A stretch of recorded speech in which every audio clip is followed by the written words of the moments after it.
Hey guys, I got a new video for Path of Exile 3.22, so it's going to be part 3 of our Delve Diary, and let's take a look real quick.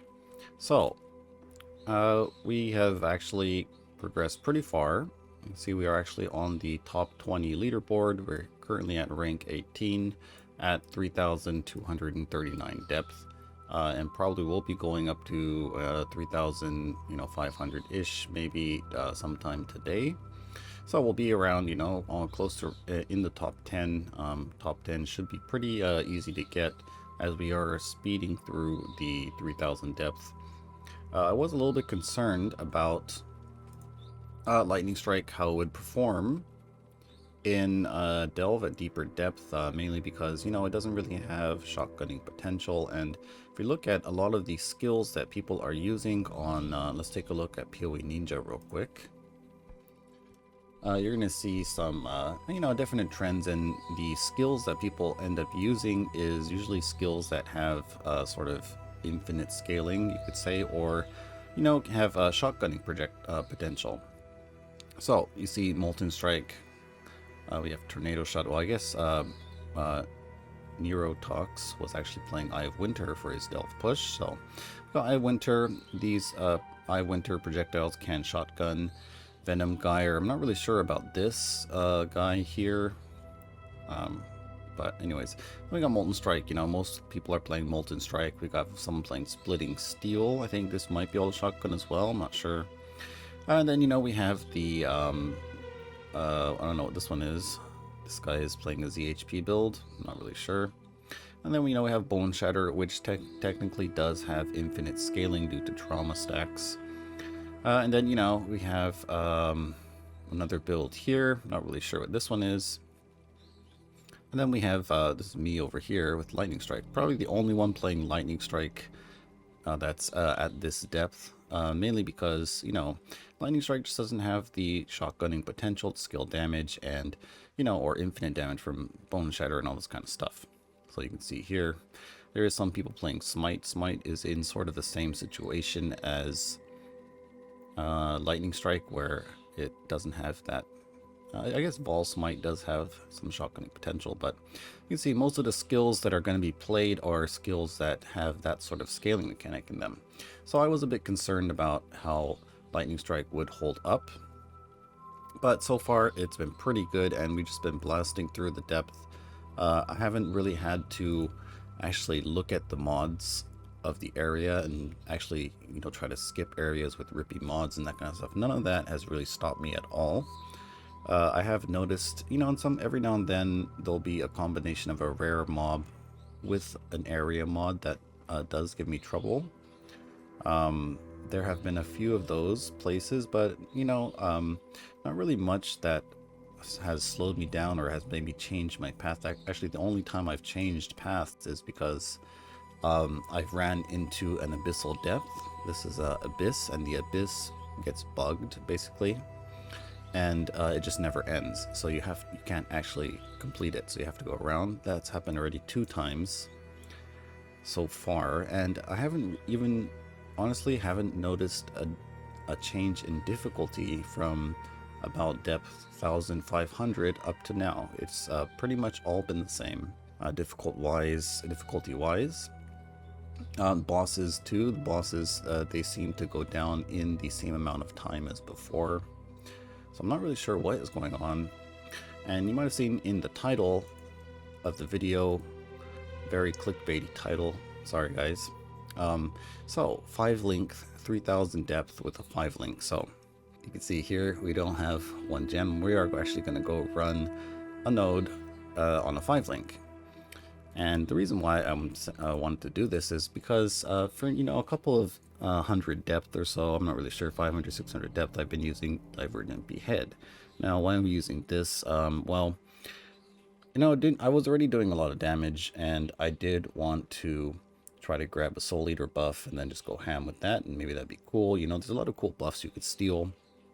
So I've been trying this gem out, but to be honest guys, this gem is complete trash, and the main problem is that if you get a good buff, let's say you get Soul Eater, the moment you kill another rare mob, well, that Soul Eater buff is gone, it just gets replaced.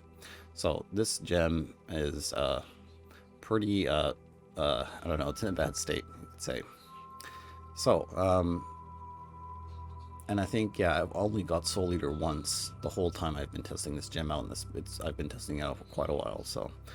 Anyways, first of all, let's go run the node. So we're gonna go down to this. This is actually a really easy node. You can see, you know, well, we can actually run this one as well. This might, so we'll run both of them, and we'll run one with the 5-link and one with the Divergent Behead, and you're probably not even going to notice the difference of when I have Behead on or off.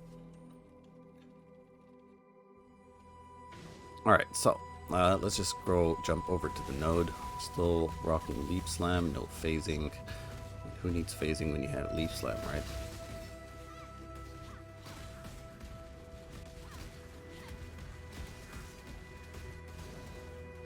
Alright, so very close. It's pretty nice. This is only a tier 1 node, so it's going to end pretty quickly.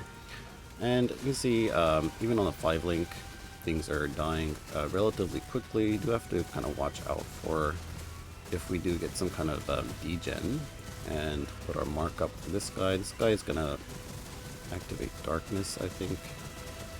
And I think for the sake of this, since we are trying to, you know, see if we can do it on the 5-link, we are not going to be using Dynamite, and we actually did complete the node. Okay. So, Darkness, let's just get out of here. We actually don't really even need to kill this guy, but we'll just kill him. He's got some extra life. Alright. Do have a boss here, but this boss doesn't actually have any mods on it, and I have a recorded boss Grand Architect that I'll do like sort of a commentary over. But before we do that, let's go run this node here with the Behead support, just to see if you guys can actually notice a difference in or anything. Alright, so we're here, just did a quick trade, but we're going to put the Behead support in.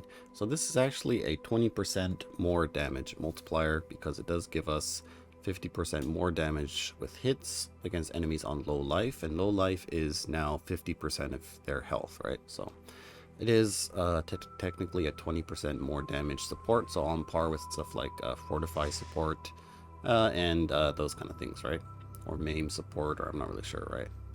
But so it is not like a complete 5-link when we use this, but it is pretty much 5-link because, well, like most people say on Reddit, the best thing about the Behead support is the increase of melee strike range. Oh, and of course it has to be these rogue guys, where we're actually not going to be stealing any buffs. So maybe we should have chose a different node. But you can see, oh, there's a rare here. Okay, so this guy actually has Frenzy Charge on hit. Nice. Maybe we get that mod. Did we get it? Doesn't look like we got it. So that's sort of the, you know, problem with this is, even though there's a lot of good things you can steal, okay, these nodes aren't all that good because they just end real quick, right? But yeah, there's not that many. I mean, there's a lot of mods you can steal, but you know, it's a chance you get one. So if the rare mob has Soul Eater and another 2 mods or 3 mods, then you know it's a 1 in 3 to get the Soul Eater buff. So really, not really all that consistent. And yeah, I guess you could maybe like fish for a Soul Eater buff and then keep the buff and then go run into a boss area. But I mean, yeah, it's pretty bad. Like, we just got our buff here at the end of the encounter, and you know, it's not even doing anything for us. So anyway, so that is that. And there is one more thing I wanted to do is, okay, so I have been trying out Molten Strike. So I did try Molten Strike, and I was very disappointed, to say the least. So let's take out our Lightning Strike, we'll put the GMP, we'll put the Molten Strike. Now, I know some people probably think that we should be using these 2 gems here, Slower Proj and Concentrated Effect, and I'm not really sure, honestly. So what we're going to do is we're just going to leave it in like this. Maybe we'll put in, I don't know which one I would remove, maybe the elemental damage with attacks. Probably because we need multi-strike. Molten Strike, we need GFP, and Volatility seems too good to pass out for this Slower Proj. We'll see. So let's just run it like this. And what should we do? Okay, let's find... okay, I don't like the map one. Armor one's probably going to be rogues, but... yeah, let's just do this one. Okay, so let's just see what Molten Strike looks like on this current character. Now keep in mind we don't have the Helm enchant, which is going to give us 2 projectiles, right? But then again, I think most people running Molten Strike aren't running the Forbidden Flame for Deadeye, they're running the Pathfinder. So that means that they only have 1 more projectile than I currently have. So it is kind of, it would be sort of the same, I'd say, right? So you do have Nimbus, so projectiles are going to return. We got our Molten Strike. And the thing is, I didn't really notice Molten Strike doing a lot more damage. You know, I thought I'd be blown away by the damage of Molten Strike and be really amazing, but it wasn't even, I didn't notice I was doing more damage. I actually felt like I was doing less damage than with Lightning Strike. Especially when you have both of the balls up, right? There's the rogues. Okay. So, we're just gonna jump on top of these guys, do our Molten Strikes, and you can see damage is pretty much the same as when we had Lightning Strike, even on the 5-link, right? Maybe I'm just setting up Molten Strike wrong, and if you guys know what I'm doing wrong, and to make Molten Strike feel really... oh, we have bleed on us, crap. You know, what I need to do to make Molten Strike actually playable, then let me know in the comments. But yeah, we're probably going to die here, actually. Nope. Yeah. So, yeah, just Molten Strike feels bad. It's like, the main problem I have with it is that you have to hit a target for the little balls to come out, right? So Lightning Strike doesn't have that problem, and it does seem to be doing a lot more damage, especially when you have all of the when you have the Vol Lightning Strike active. So I think what I'm going to be doing is I'm just going to stick with the Lightning Strike. You know, it seems to be doing enough damage. We're just like cruising through the these lower depths, right? That I don't really feel like I'm going to need Molten Strike. So we're just going to stick with this for now. And what we're going to do is we're just going to sell the shield real quick for 70 divines. Alright, so I think what we're going to do now is we're going to go over 2 boss kills that I did. So you can kind of see how the build is performing against the bosses at these lower depths. Okay, so we have a Grand Architect over here. This has increased movement, attack, and cast speed. So this is what you would call a turbo boss, I'm guessing. I'm not really sure about all these terms, right? So Turbo Grand Architect. And you see here, I'm getting ready to swap to my Flame Dash, and there is a reason for this, because this boss spawns a physical degen.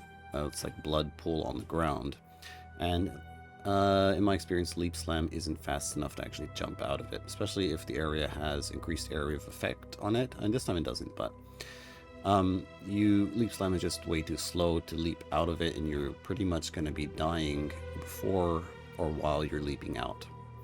Alright, so first phase, pop everything on first phase. It doesn't really matter. You're going to get all your souls and flash charges back in the intermission. So you can see there was the blood pool, and we managed to barely just Flame Dash out of it. And this darkness phase, just kind of whatever, right? You just mob spawn in, just throw a flare down, and just kind of stand still, attack things. The thing I do keep in mind is that some cold degen can die as an on-death effect, so if that happens, you have to teleport away and then immediately drop another flare, so you know you don't die to darkness. You might have noticed also that I did get inflicted by bleeding. We did get bleeding on the rogue camp, and it's because I'm not immune to bleed when my flask is down, the Taste of Hate. So far, it hasn't really annoyed me enough to actually try to get bleed immunity, so let's say that. Okay, so we're coming up on the second phase, and here we basically just, you know, bursting down. You can see we are pretty much tanking everything. He's doing 0 damage to us, even at this depth, and we were able to kill him pretty quickly. Alright, so, got some, you know, we got a ring, and that's pretty much this boss. Pretty easy. Go over the next boss. Okay, so, This boss is going to be the Lich, so you usually don't kill this guy, but you know, he was in my way, you know. I gotta go through him to kind of keep going, and it was the closest path, right? So we're just gonna go kill him real quick. This does have quite a lot of mods on it. This is also a turbo +2 proj. It's got frenzy, power charge on hit. Monsters have elemental resistance. This actually really did lower my damage quite a bit on this fight, as you'll see. Okay, so we're just gonna go down.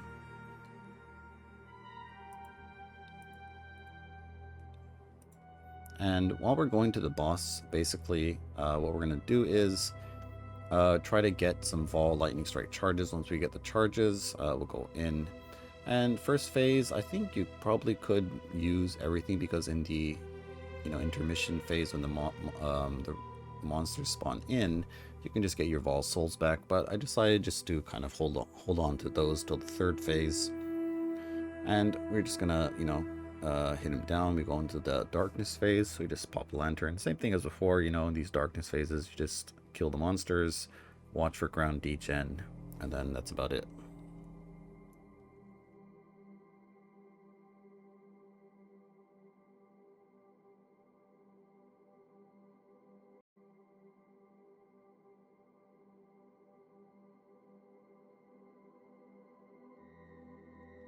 Alright, so flare ran out, so put a new flare up, and yeah, pretty much nothing really much to say here. Just lightning strike doing its thing, killing everything around us. Really nice with Nimbus in these kind of smaller arenas, especially when you're getting like hitting 2 mobs at the same time. Alright, so he's back now, the boss, and in this phase we just basically kill him. He's going to res again. Did take quite a bit of damage there just then. I'm not really sure what attack that was, but we were able to sort of tank it and move away from the attack. So now third phase, here we're just going to pop everything and try to just like burst him down. I don't really know what he's doing here, because he's not doing any damage. Like these laser beams, it looks really cool. I wish there was a skill actually for that attack. That'd be really fun. But yeah, just kill him, what do you call it, DPS him down. You notice here I don't have any flash charges now, so I think versus if it was like an all or the other guy, the architect, which do a lot of physical damage, this might have been a problem. But this guy, pretty easy. He didn't really do any damage, and just molten shell and my current 91 fizz taken as is enough to tank most of his hits. So that's going to be the boss. Well, 2 bosses, I guess. These were at 3,150-ish depth, a little bit less than what I'm at now, but it's kind of hard to find bosses when you're just going straight down, right? I don't really go out of my way to go look for them or anything. So alright, so that's going to be the end of this video, guys. I hope you liked it. Let me know in the comments if you're a delver with Molten Strike, why you like Molten Strike versus other skills, or it's kind of hard to understand the scaling of the actual DPS of that skill, and because I'm very confused, I'm not seeing any benefit to using Molten Strike over Lightning Strike at the moment. But anyways, thanks for watching, guys. I'll see you next time.